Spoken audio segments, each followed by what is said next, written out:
Hello, people of the YouTube.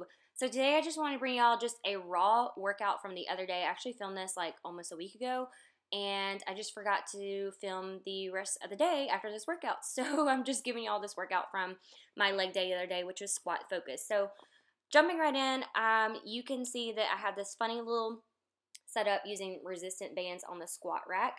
And the main focus of this is just to really focus on accessory work when it comes to squats. So it's super important to work on accessory or supplemental work from your three main lifts. Obviously, I'm training for powerlifting, so you have your three main lifts: a squat, bench, and deadlift. However, aside from just doing the flat out three main lifts of powerlifting, you have to focus on accessory work or supplemental work, because all these accessory work is going to help focus on your weaknesses and like your sticking points. So for instance, for these resistant band squats, this helps me propel out of the hole of the top portion of my sticking point of my squat. So as the weight increases, when I get right above parallel, I tend to just get stuck. And so using these resistant bands like helps me propel and get stronger over that sticking point. So obviously for squats, you use a lot of glutes, but you also need some strong quads. So usually I'll pair those with some front squats, which is just really helping build the quads to really strengthen the quads so you can explode out of your front squat. It also helps strengthen your core and kind of get you set up in that upright position that you should be in when you are performing your squats. Now with squats and deadlifts, a lot of the accessory movements are just basically hip hinges. So you'll see a lot of my accessory movements on leg days, just basically hip hinge, hip thrust type movements. So such as doing these hack squats.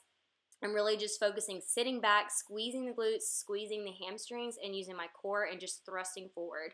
Again, with the kettlebell swings, because you want to get in the routine, or you want to get in the notion of just hip hinge, because the hip hinge is what propels you through your deadlifts and your squats. Not necessarily just being, strong, you can lift all this weight, but if you don't have the fundamental movement of just a hip hinge, such as using these Romanian deadlifts, you're not going to be progressing in your squats and deadlifts as well as you should. So you really have to get these parts of the accessory movements really down and strengthen these parts. So when you do go to do your accessory movements, you have that much power behind the lift. So I like to use these hip hinges to burn out at the end of my session, because again, it's not really a whole lot of weight. I'm just using my body weight, but it's the whole notion of the hip hinge movement. Again, it's like creating a muscle memory with me. So when I'm performing my deadlifts and my squats, I'm thinking like all I got to do is just squeeze, thrust, and that's propelling me through my lift. Now, as far as for breathing obviously is so important when it comes to lifting, but super important when you're a power lifter, because you have to brace your abs. You have to take a deep breath, brace your abs up against your lifting belt, or if you're not using a lifting belt, just using your core to tighten everything up and propel you through your lifts. So practicing static abs such as this, you've seen a couple in my workout videos, this really helps get my technique down and really using my core strength to complete the lifts. So that was it. That was it in the workout.